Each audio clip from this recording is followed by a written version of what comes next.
사도행전 16장 9절부터 15절 말씀입니다. 밤에 환상이 바울에게 보이니 마게도냐 사람 하나가 서서 그에게 청하여 이르되 마게도냐로 건너와서 우리를 도우라 하거늘 바울이 그 환상을 보았을 때 우리가 곧 마게도냐로 떠나기를 힘쓰니 이는 하나님이 저 사람들에게 복음을 전하라고 우리를 부르신 줄을 인정함이로라. 우리가 드로아에서 배로 떠나 사모드라게로 직행하여 이튿날 네아폴리로 가고 거기서 빌립보에 이르니 이는 마게도냐 지방의 첫 성이요 또 로마의 식민지라. 이 성에서 수일을 유하다가 안식일에 우리가 기도할 곳이 있을까 하여 문 밖 강가에 나가 거기 앉아서 모인 여자들에게 말하는데 두아디라시에 있는 자색 옷감 장사로 하나님을 섬기는 루디아라 하는 한 여자가 말을 듣고 있을 때 주께서 그 마음을 열어 바울의 말을 따르게 하신지라. 그와 그 집이 다 세례를 받고 우리에게 청하여 이르되 만일 나를 주 믿는 자로 알거든 내 집에 들어와 유하라 하고 강권하여 머물게 하니라. 이는 하나님의 말씀입니다. 하나님께 감사합니다. 오늘 성령 강림 후 세 번째 주일이고 특별히 우리 교회 여신도회 창립 111주년을 기념하며 드리는 감사 예배 시간입니다. 특히 우리 여신도회원들 생일 맞으신 것을 축하를 드립니다. 여러분, 우리 청주제일교회 여신도회는 한국의 장로교회 중에 최초로 여신도회가 조직이 된 그런 역사적인 여신도회고 또 우리 교회입니다.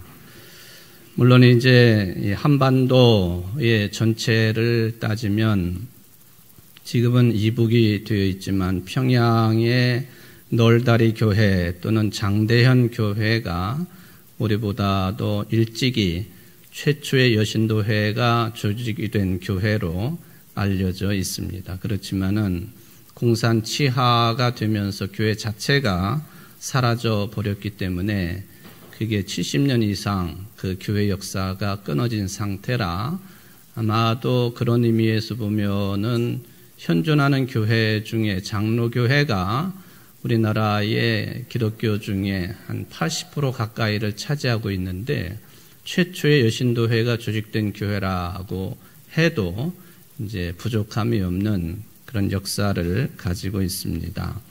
언젠가도 말씀을 드렸습니다마는 이 장대현 교회가 있던 자리에는 평양에 누구라도 오면은 그곳을 참배하게 되어 있는데 김일성과 김정일 부자의 엄청난 규모의 동상이 세워져 있습니다.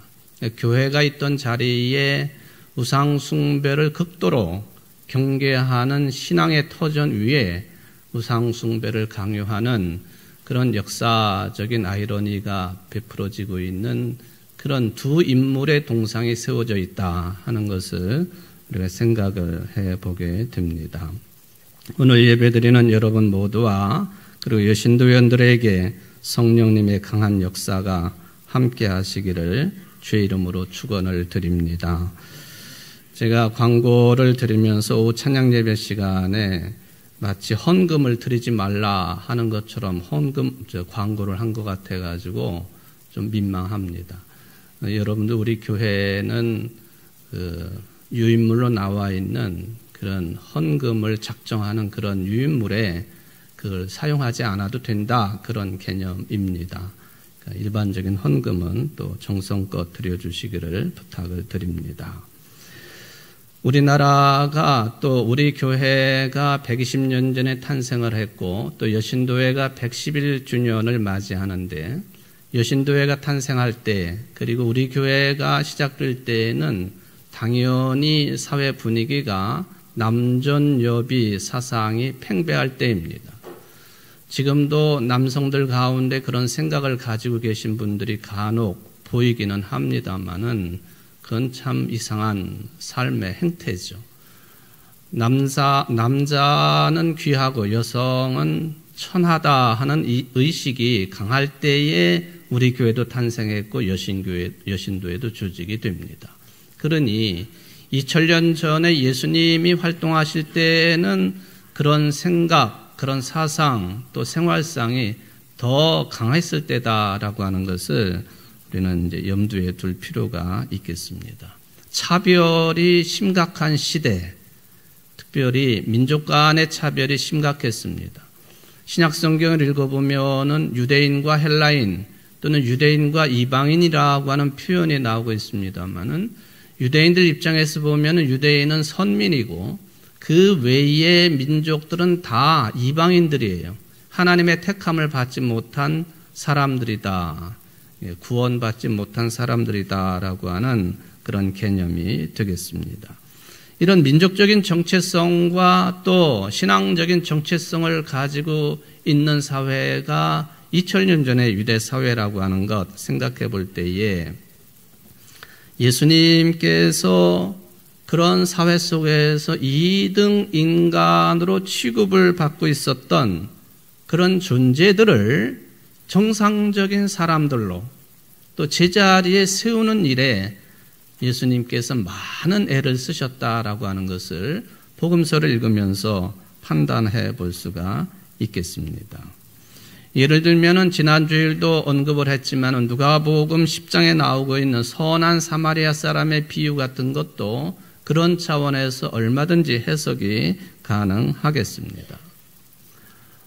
율법학자가 마지막으로 예수님에게 질문한 것이 자기의 신앙과 율법을 잘 알고 있는 그 율법 지식에 대한 자랑을 하면서 그렇게 묻습니다.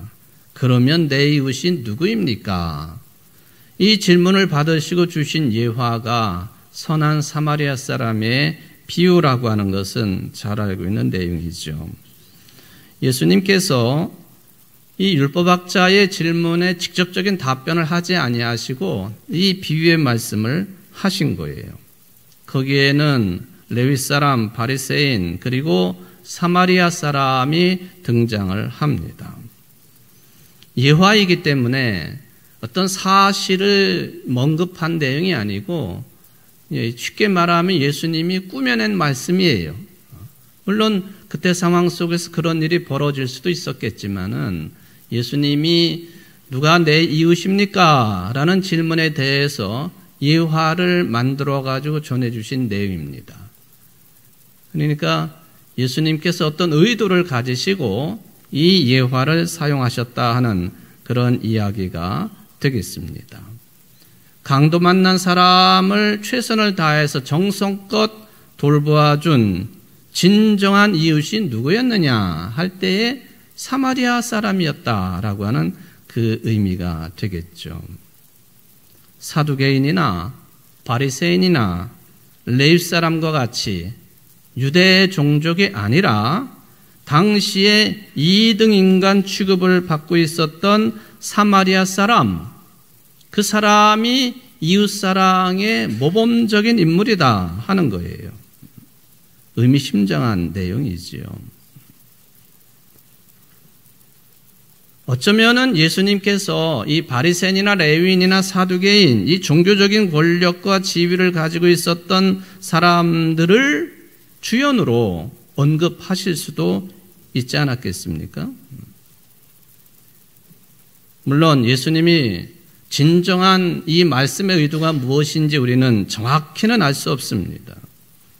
절대적인 답을 알 수 없다는 거예요. 다만 복음서에 기록되어 있는 예수님의 말씀의 가르침 그리고 가르침대로 사신 예수님의 행적을 볼 때에 선한 사마리아 사람을 의도적으로 등장시킨 예화가 바로 누가복음 10장의 그 유명한 선한 사마리아 사람의 비유다. 그런 이야기가 되겠습니다. 어쩌면은 오늘날의 상황으로 옮겨서 그 내용을 꾸민다고 한다면 그 선한 이웃이 된 사람이 무슨 공부를 많이 한 사람이거나 사회적인 지위를 가지고 있는 사람이거나 여러분들이 그리스도인이니까 무슨 그리스도인이거나 그게 아니라는 얘기예요.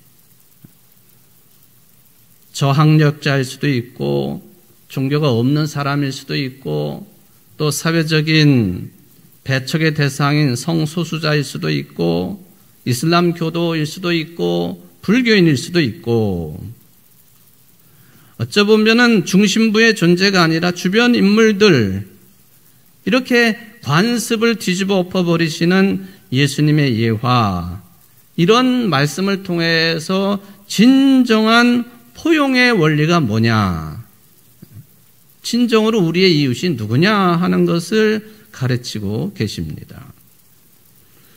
오늘 우리는 여신도의 창립 111주년을 맞이해서 예배를 드리고 있습니다만은 여신도에 지나간 역사를 돌이켜보면은 예수님의 이런 정신을 가지고 그때에 우리 청주 지역으로 오셔서 많은 활동을 하신 한 여성 선교사를 기억을 하게 됩니다.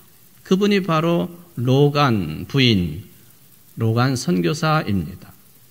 우리 교회가 당회가 조직이 된 첫 해인 1909년에 청주 선교부로 목포에서 이사를 와가지고 이 우리 교회를 중심으로 많은 활동을 하신 분이시죠. 한글 계몽운동도 일으켰지만은 특별히 성경 공부를 통하고 특히 여성들의 사회활동을 개방적으로 그리고 여성 지도자들을 세워나가는 일에 이 로간 부인이 많은 일을 감당한 것을 우리가 생각을 해볼 수가 있겠습니다. 우리가 잘 알고 있는 일찍이 감리교회 이덕주 교수님은 1997년 기독교 사상이라고 하는 잡지 10월호에 이 로간 부인의 기념비를 처음으로 소개를 전국적으로 합니다. 그리고 청주중앙교회 전순동 교수님이 이 로간 부인을 기념하는 이 기념비의 역사적인 의미를 깊이 연구를 했습니다. 어쩌면은 이런 분들의 역할이 없었다고 한다면 우리 교회 구석에 세워져 있는 생기기도 못생긴 그냥 돌비 그 정도에 그쳤을지도 모르겠습니다. 늘 보시는 기념비이고 또 사진입니다만은 다시 한번 그 사진을 보십시오. 3면을 촬영을 한 그런 내용이지요. 청주시는 작년 5월 25일에 이 로간 부인 기념비를 향토 유형 유적 165호로 지정을 했습니다. 이 지역 최초의 순수 한글비다. 이제는 그걸 넘어서 가지고 한국에서 볼 수 있는 최초의 순수 한글비라고 하는 자리매김을 지금 하고 있는 중입니다. 로간 부인은요, 미국의 켄터키 센트럴 대학교에서 봉사할 때부터 해외 선교에 깊은 관심을 가지고 계셨습니다. 학생들을 지도하면서도 늘 그런 말을 했다고 그래요. 내가 언젠가는 외국에서 당신들을 만날지도 모른다. 그런 이야기를 했다고 하지요. 목포로 들어왔다가 1909년에 청주 선교부로 옮겨와서 우리 교회를 중심으로 선교사 생활을 하는데 우리나라에 왔던 수많은 선교사들이 있습니다마는 이 로간 부인이 최초의 자비량 선교사입니다. 자기의 생활비도 그리고 전도활동, 선교활동에 필요한 자금도 전체를 자기의 자금을 사용하면서 활동을 한 선교사를 우리는 자비량 선교사라고 부르지요. 그러니까 한국의 수많은 선교사들 중에 최초의 자비량 선교사가 로간 부인입니다. 바울이 천막을 만들면서 자비량으로 선교 활동을 한 것처럼 로간 부인도 그랬다 하는 것이죠. 53살에 청주에 또 한국 땅을 밟았습니다.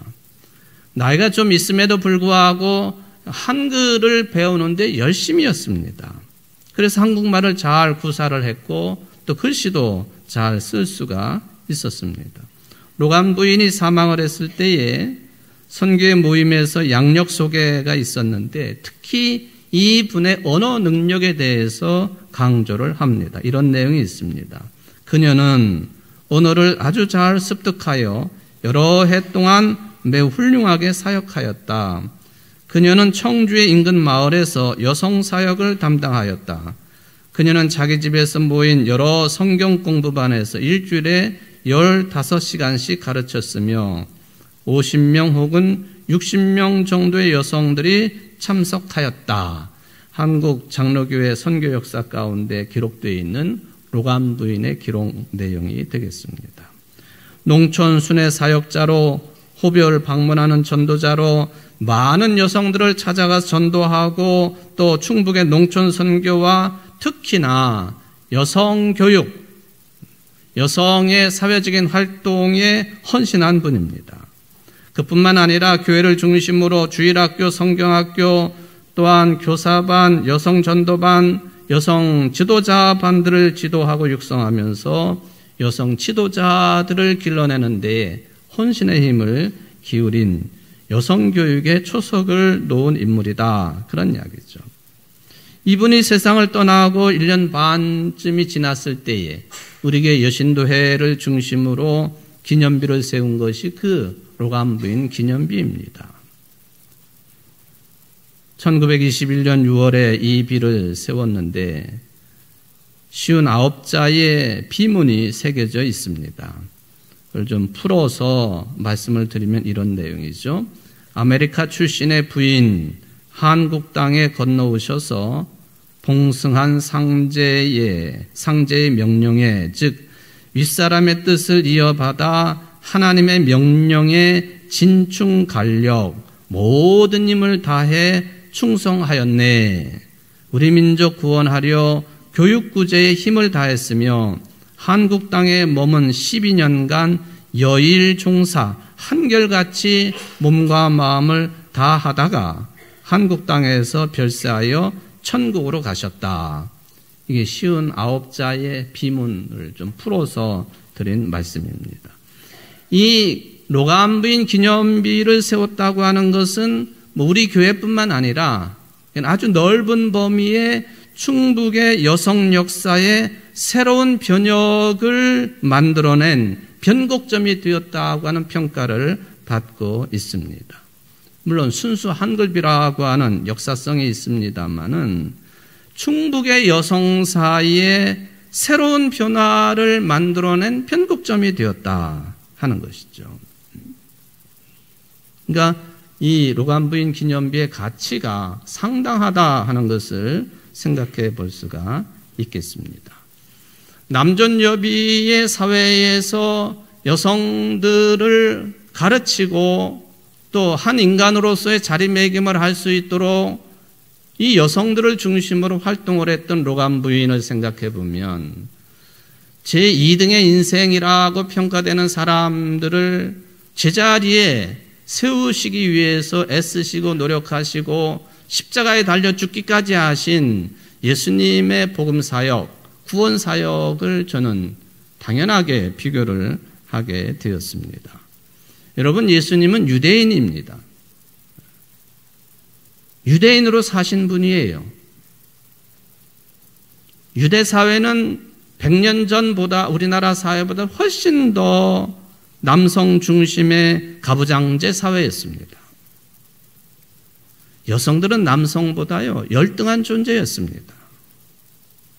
한 인간으로서 사람들을 헤아리는 숫자에도 들어가지 못했습니다.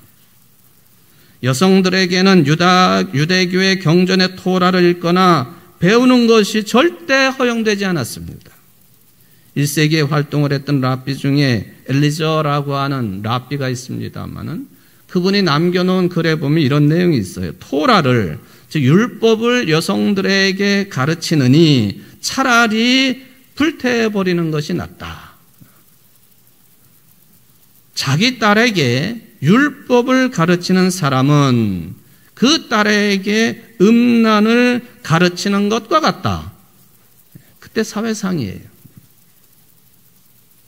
여성은 아이들이나 노예들처럼 똑같아가지고 유대인들의 아침 기도문이나 식사 기도를 암송할 의무도 없었어요. 기도할 자격도 없었다. 그런 이야기가 되겠습니다. 유대인 남자들이 매일 드리는 기도문이 있습니다만은 거기에는 3종류의 감사 내용이 들어 있습니다. 나를 이방인으로 창조하시지 않은 하나님을 찬양합니다. 나를 여자로 창조하지 않으신 하나님을 찬양합니다. 나를 무지한 자로 창조하지 않으신 하나님을 찬양합니다. 여성에 대한 차별, 비유대인에 대한 차별, 그리고 소위 배우지 못한 사람들에 대한 차별과 비하가 얼마나 심했는가를, 이게 하나님께 드리는 기도문에도 이런 내용이 들어있었다는 거예요. 내가 여자가 아닌 것을 찬양합니다. 이방인이 아닌 것을 찬양합니다. 못 배운 자가 아닌 것을 찬양합니다. 전형적인 여성 혐오 시대였다라고 하는 것이죠. 이런 게 놀랍게도 구약 성경 곳곳에 드러나 있습니다.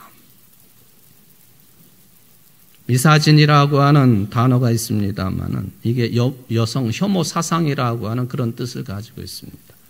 미사진이.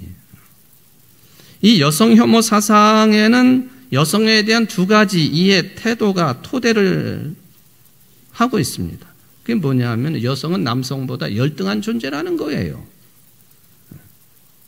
두 번째 내용이 더 한심하죠. 여성은 남성을 죄에 빠뜨리는 위험한 존재라. 요새 청년들이 들으면은 뭐 저기 외계인들이 하는 말인가 들을 수 있어요. 여성은 남성들을 위험에 빠뜨리는 위험한 존재라는 겁니다. 그래서 공적인 자리에서 성경을 가르치는 랍비들이요, 자기 부인이 옆에 앉아 있어도 자기 부인에게 말을 걸어서는 안 돼요. 만약에 랍비가 자기 부인이라고 말을 걸으면 그거는 자기 자신도 열등한 존재가 되는 것이기 때문에 절대로 말을 걸면 안 돼요. 이상한 사람들이죠. 집에 가서는 말할 거 아니에요? 다른 사람들 앞에서는 자기 부인을 할지라도 말 걸면 안 돼요. 여성은 결혼 전에는 아버지를 따라야 되고, 결혼한 뒤에는 남편을 철저하게 따라야 되고, 순종하며 지내야 되고, 남자의 소유물이 되었다 하는 것이죠. 이게 남존여비 사상 가운데 우리나라에도 남아있는 그런 흔적들 아닙니까? 여자는 태어나서 결혼하기 전까지 여러분들이 자주 들었던 내용이잖아요. 누구를 따라야 돼요? 아버지를 따라야 되고. 결혼하면 누구를 따라야 돼요? 말하기 싫으시죠? 남편을 따라야 되고. 남편이 죽으면 또 누구를 따라야 돼요? 아들을 따라야 되고. 그게 유명한 삼종 인연이라고 하는 그런 내용 아닙니까? 결혼하기 전까지는 아버지에게 순종하고, 결혼하면 남편에게 순종하고, 남편이 죽으면 해방이다. 그게 아니고 아들에게 순종해야 되는 거예요.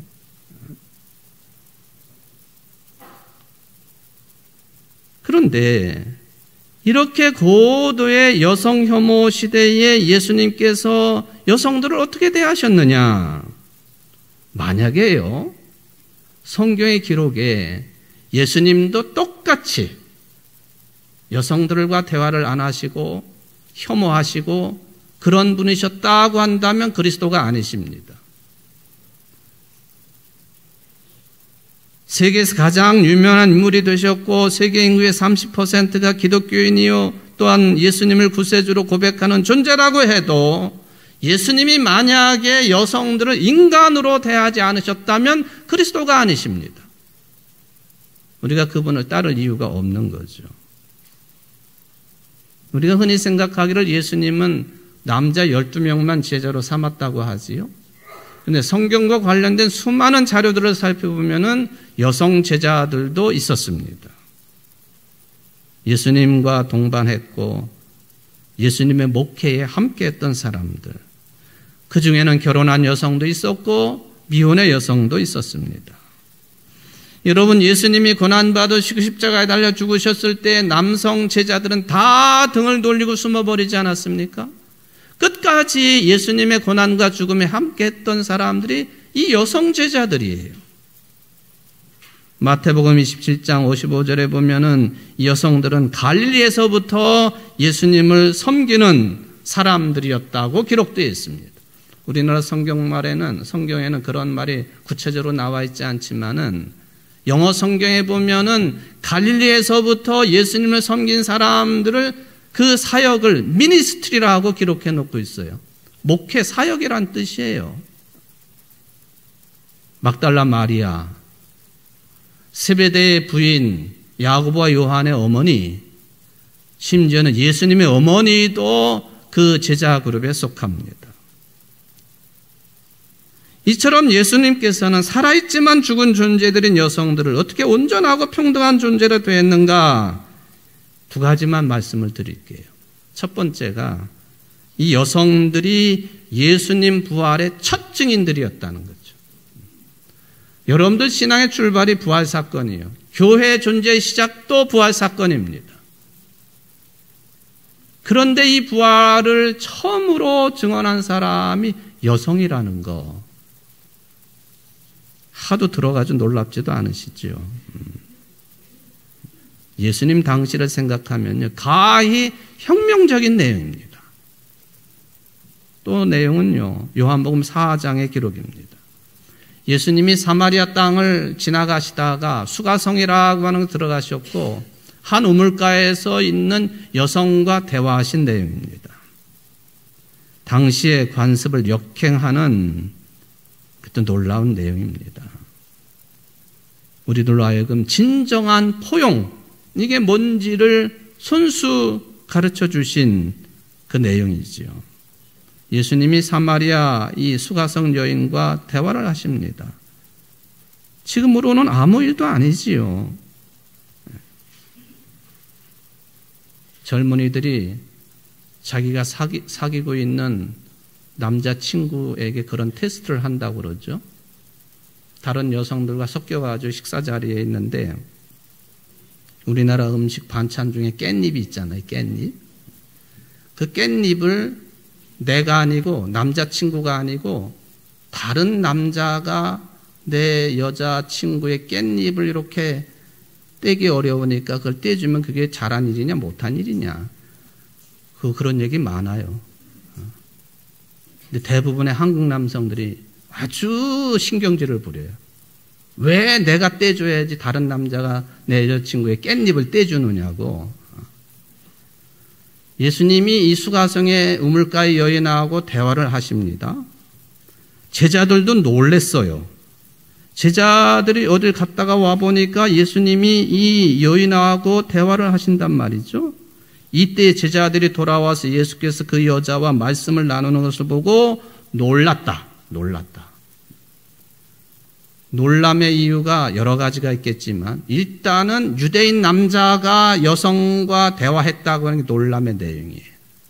그런데 이 여성이 유대인 여성도 아니고 이방인 여성이기 때문에 더 놀란 거예요. 더군다나 이 여성은요, 지나간 남편이 5명이나 있어. 지금 있는 남자 6번째 남자도 남편이 아니에요. 불결한 여성, 죄인인 여성. 이런 여성과 공적인 자리에서 말을 했다? 이게 문제죠. 그런데 더 놀라운 것은요, 복음서에 보면 예수님이 수많은 사람들과 대화를 하시지 않았습니까? 근데 시간으로 보면은 이 사마리아 수가성의 여성과 가장 길게 대화를 하셨어요. 제자들이 어디 갔다 오는 동안까지 대화를 하신 거예요.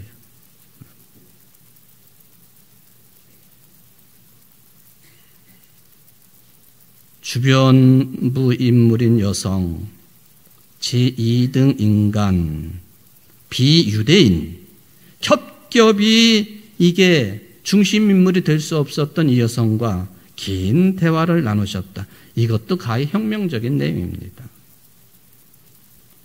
제가 서론적으로 길게 말씀을 드렸습니다만 오늘 본문에 바울이 나오지 않습니까? 갈라디아서 1장 13절, 14절을 읽어보면요, 내가 이전에 유대교에 있을 때 행한 일을 너희가 들었거니와 하나님의 교회를 심히 박해하여 멸하고 내가 내 동족 중 여러 영갑자보다 유대교를 지나치게 믿어 내 조상의 전통에 대하여 더욱 열심히 있었으니 지나치게 믿었다. 바리새인 중에 바리새인. 조상의 전통에 대하여 더욱 열심히 있었던 인물이 바울이에요.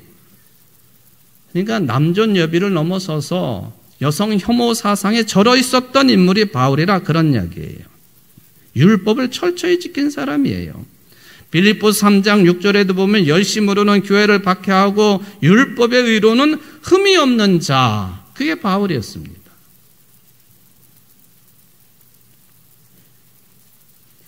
예수님 당시에 남성이 가질 수 있었던 모든 측면을 더 강하게 유지하고 있었던 인물이 바울이었습니다. 전형적인 유대인 남성이었습니다. 율법에 충실하기를 죽기까지 했던 인물이지요. 이랬던 바울이 여성 혐오의 삶을 기본으로 살고 있었던 바울이 수가성의 물가 여인과 긴 대화를 나눈 예수님처럼 빌립보의 강가에 모여있는 여성들과 대화를 나누셨습니다. 또 긴 이야기입니다. 예배처럼. 지난 6월 3일에 현대의 위대한 신학자 중에 한 분이신 유르겐 몰트만 박사가 서거를 했습니다. 6월 3일이니까 얼마 전이지요. 젊었을 때, 그래도 어느 정도 젊었을 때 사진입니다만 몇 세에 돌아가셨느냐? 98세에 돌아가셨습니다. 이분에 관한 이야기가 많이 있습니다만 우리나라의 희망의 신앙이라고 하는 신학의 한 장르를 소개해 주신 분이에요. 우리 교단하고도 아주 밀접한 관련을 가지고 있는 분이시죠. 근데 이분의 경력 중에 빼놓을 수 없는 부분이 하나가 제2차 세계대전 때에 독일군에 입대를 한 거예요. 16살 나이에. 1943년도에 징집이 돼가지고 입대를 합니다. 그리고는 1945년 연합군 영국군에게 항복을 하고는 1948년까지 3년 동안 포로 수용소 생활을 했습니다. 이 수용소 생활 가운데 미국인 목사님으로부터 신약 성경과 시편이 들어있는 성경책을 받았습니다. 그런 그것을 열심히 읽었습니다. 이때의 경험을 몰트만 박사는 이렇게 기록으로 남겨놓았습니다. 내가 그리스도를 찾은 것이 아니라 그가 나를 찾았습니다. 내가 그리스도를 찾은 것이 아니라 그리스도께서 나를 찾았습니다. 신앙 고백이지요. 유명한 내용입니다.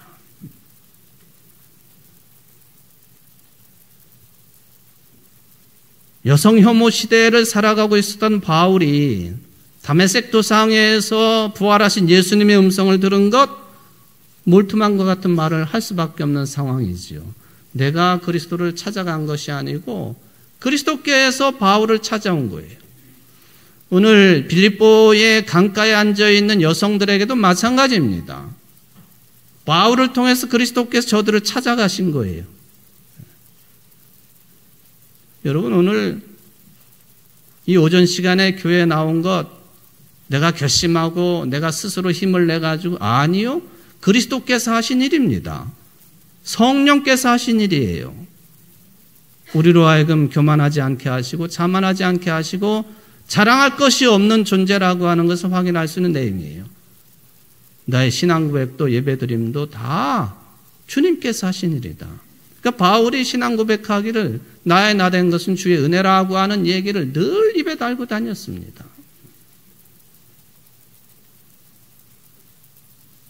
바울이 아시아 땅에서 열심히 복음을 전하다가 마케도니아 사람에 대한 환상을 보고는 이 마케도니아 땅 첫 성인 빌립보 땅으로 들어오지 않았습니까? 며칠을 지나고 안식일이 되어서 기도할 수 있을까 하고 아마 회당을 찾았겠지요. 오늘 본문에 있는 것처럼 빌립보는 로마의 식민지요. 로마가 그 군인들이 많이 주둔을 했던 곳이요. 퇴역 군인들이 많았던 땅이기 때문에 예의주시하는 요충지가 빌립보 성이었습니다. 어쩌면 회당이 없었는지도 모르겠어요. 여성들이 있는 강가에 가보니까 여성들이 있어서 그 중에 루디아도 있었고 저들에게 말을 전했더니 루디아가 바울의 말을 들었습니다. 무슨 이야기를 했겠나요? 성경에는 없어요. 예수님의 고난받고 부활하심 당연히 이야기했겠죠. 또한 더 길게 얘기했을 것은 자기가 어떤 인물이었는지에 대해서 분명히 언급했을 것입니다. 나는 교회를 박했던 사람이요. 철저한 유대인이었고 남성 중심의 사람이었습니다. 여자 보기를 돌같이 보았던 사람이고 여자는 위험한 존재라고 생각했던 사람입니다. 그랬던 바울이 주님께서 그를 찾아가셔서 부활의 음성을 들었지만은 주님께서 인도하셔서 그를 이런 위험한 존재들이 모여있는 여성들 틈으로 찾아가게 하셨습니다. 그래서 탄생된 교회가 빌립보 교회예요. 유럽 최초의 교회였습니다. 바울의 말을 듣고 루디아가 세례를 모든 그 집안 사람들이 다 받지 않습니까? 그리고는 자기 집을 내놓았습니다. 우리 집을 근거로 해서 예배도 드리고 복음 전도 활동도 하십시오. 그거를 그냥 그렇게 하시지요. 그게 아니라 강권을 합니다. 내가 예수 믿는 사람으로 인정을 하시면 우리 집에 거하십시오. 강권을 한 루디아 이야기입니다. 여러분, 루디아는 오늘 본문에 보면 원래가 튀르키예 사람이에요. 고향이 튀르키예 두아디라입니다. 두아디라. 지도를 보시면은 그 소아시아 여러 교회들 그 틈에 이 두아디라 지방이 있고 요한계시록에 보면 두아디라 교회가 나오지요. 아마도 이 루디아가 빌립보에서 사업을 하다가 고향으로 돌아가가지고 세운 교회가 두아디라 교회일 것이다. 왜냐하면 그 표현 가운데 사업이라고 하는 표현도 등장하거든요. 사업하는 여성, 아주 배포가 큰 여성, 그러니까 자기 집조차도 교회로 내세운 것이죠. 바로 이 두아디아로부터 왼쪽 맨 끄트머리 노란색의 빌립보가 있거든요. 네아폴리 항구를 거쳐가지고 한 15km 내륙으로 들어가 있는 빌립보까지가 사업을 한 여성이 루디아예요. 이 두아디라라고 하는 것은 옛날부터 중국에서 비단을 수입해가지고 그것을 여러 색깔로 염색을 했던 공업이 발달된 것이 두아디라입니다. 그 중에서 자색 염색을 해가지고 고위 관직자들 또는 그 군인들 이런 사람들을 대상으로 사업을 한 사람이 그러니까 부자예요. 자색 옷을 팔았다. 누가복음 16장 19절에 보면은 한 부자가 있어 자색 옷과 고운 베옷을 입고 날마다 호화롭게 즐기더라. 그러니까 자색 옷을 팔았다라고 하는 것은 부유층을 대상으로 사업을 했다 그런 뜻이 되겠습니다. 배포가 큰 여성이기 때문에 그럴 수도 있겠습니다만은 하나님을 섬기되 배포 있게 섬긴 사람이 루디아입니다. 주판을 튕기고 쪼잔하게 예수님을 섬기거나 하나님을 섬긴 게 아니라는 것이죠.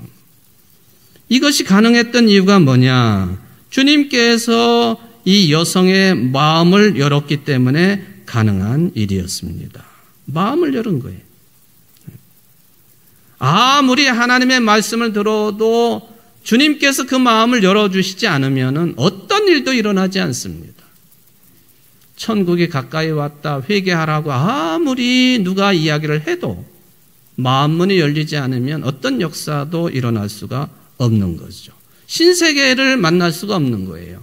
마음문을 주님께서 열어주셨기 때문에 신세계를 만난 사람으로 바울의 말을 듣고 따르게 되었다 하는 그런 말씀이 되겠습니다.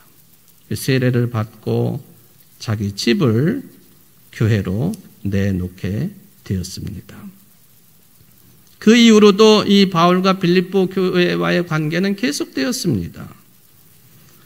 빌립보서 4장 16절에 보니까 데살로니가 있을 때에도 너희가 한 번뿐 아니라 두 번이나 나의 쓸 것을 보내었도다.